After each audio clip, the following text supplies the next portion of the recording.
Welcome back to your CPA Quick Review. Today we're covering one of the most confusing topics on the CPA exam, intangible assets. By the end of this review, you'll know the difference between finite life and indefinite life intangibles, when to capitalize versus expense costs, how amortization works, how purchase software and cloud computing are treated, and the basics of franchise accounting. Section 1. Buy versus create. This is probably the highest yield rule in the entire intangible assets chapter because it answers so many CPA questions. Start by asking yourself one simple question. Did I buy this intangible asset or did I create it myself? If you buy an intangible asset from someone else, you generally capitalize it because you've purchased something with future economic value. Think of buying a house. You paid money to acquire an asset, so you put it on your balance sheet.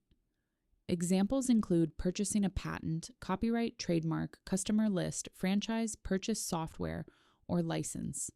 The cost isn't just the purchase price. You also capitalize legal fees, registration fees, licensing fees, and any costs necessary to get the asset ready for use. The easy memory trick is, if you buy it, capitalize everything necessary to acquire it. Now let's look at the other side. If you create the intangible yourself, the general rule is to expense the costs because it's difficult to know whether those costs will actually create future value. Examples include research and development costs, advertising, brand building, internally generated goodwill, employee training, startup costs, organization costs, and promotional activities. Think of a company trying to build its own brand. They hope it becomes valuable, but there is no guarantee, so GAAP says to expense those costs immediately. The memory trick is simple. If you create it, usually expense it. Now for the exception that is always tested. Sometimes an internally developed cost does create a specific legal right, so it is capitalized instead of expensed. Examples include successfully defending a patent in court, registration costs, licensing costs, and design costs that create a separately identifiable intangible asset. Here's the easiest way to remember the exception. If it creates or protects a specific legal right, capitalize it. Otherwise, expense it. Section 2. Finite life versus indefinite life intangible assets. Once you've determined the asset is capitalized, ask your next question. Does it have a finite life or an indefinite life? A finite life intangible has a limited useful life. Examples include patents, copyrights, franchise agreements with expiration dates, customer lists, and purchase software. These assets are amortized because their value is consumed over time. An indefinite life intangible has no foreseeable limit on its useful life. Common examples include most trademarks, trade names, and renewable licenses that are expected to be renewed indefinitely. Indefinite life intangibles are not amortized because there is no predictable period over which to allocate their cost. An easy memory trick is, finite means amortize. Indefinite means don't amortize. Now let's talk about one of the CPA exam's favorite rules. How do you calculate amortization? Unless another method better reflects the pattern of economic benefit, use the straight line method. More importantly, amortize over the shorter of the legal life or the useful economic life. For example, if a patent has a legal life of 20 years, but you expect to benefit from it for only 10 years, amortize it over 10 years. If the legal life is shorter than the expected economic life, use the legal life instead. The memory trick is simple. Always choose the shorter life. Section 3. Purchase software versus cloud computing. Students constantly mix these up, but they're actually much easier than they sound. Start with one simple question. Did the company buy the software, or are they paying to access software over the internet? If they bought the software, treat it like any other finite life intangible asset. Capitalize the purchase price and amortize it over its useful life. Cloud computing is different because the company doesn't own the software. They're paying for access, like Microsoft 365 or QuickBooks Online. The easiest way to remember cloud computing is to picture building a house. There are 3 phases: planning, building, and living in the house. First is the preliminary project stage, or the planning stage. The company is deciding what software to use, meeting with vendors, analyzing system requirements, interviewing employees, and planning the project. Since nothing is being built yet, expense everything.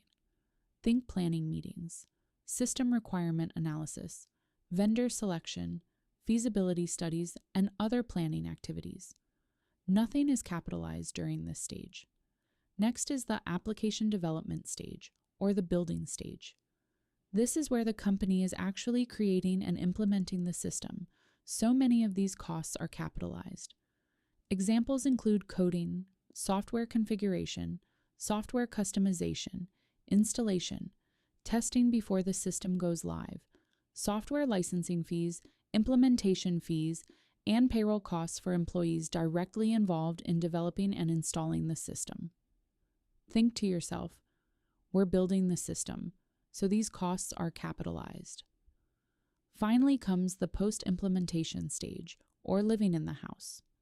The software is already up and running, so most costs are simply operating expenses. Expense items like employee training, maintenance, technical support, bug fixes, routine upgrades, general operating activities, and data conversion after the system is operational. Think, the software is already working, now we're just using it, so these costs are expensed. Here's the memory trick. Plan it, expense it. Build it, capitalize it. Use it, expense it. If the company is only thinking about the project, expense it. If they're actively building and installing the system, capitalize it. If the system is already running and they're simply using or maintaining it, expense it. Section 4. Intangible asset impairment. Let's connect this back to our previous impairment videos. If the intangible has a finite life and the company plans to keep using it, treat it just like property, plant, and equipment. First, compare carrying value to undiscounted future cash flows. If the asset fails the recoverability test, compare carrying value to fair value to measure the impairment loss. Continue amortizing the new carrying amount, and under US GAAP, the impairment cannot be reversed. If the intangible has an indefinite life, skip the recoverability test completely. Compare carrying value directly to fair value. If carrying value exceeds fair value, recognize an impairment loss equal to the difference. Indefinite life intangibles are not amortized, and impairment losses cannot be reversed. If a finite life intangible qualifies as held for sale, everything changes. Skip the recoverability test and measure the asset at the lower of carrying value or fair value less cost to sell. Stop amortization because the asset is being sold rather than used. Unlike assets held for use, impairment losses for assets held for sale may be restored, but only up to the amount of the previous write-down. Remember the big picture. Using the asset means future cash flows. Selling the asset means thinking selling price. Section 5. Franchise accounting. Franchise accounting is much easier than students expect once you separate the costs into 2 groups. First is the initial franchise fee. This fee is paid to obtain the franchise rights, so it is capitalized as an intangible asset. The franchise asset equals the cash paid today, plus the present value of any required future franchise payments. If the franchise has a finite life, amortize it over the shorter of its legal life or useful economic life. Next are the continuing franchise fees. These are recurring payments for ongoing services, support, advertising, or royalties. Since they don't create a new asset, simply expense them as incurred. The memory trick is easy. Initial equals capitalize. Continuing equals expense. While we're talking about costs that students mix up, let's review startup costs because the exam loves to test them. Startup costs are one-time costs to get a business up and running, and under US GAAP, they are expensed immediately.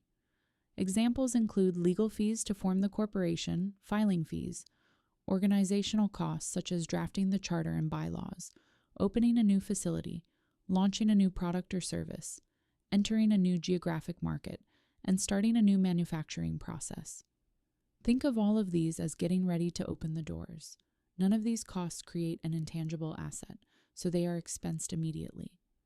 The easiest memory trick is startup equals expense immediately. If you remember only one thing from this review, remember this.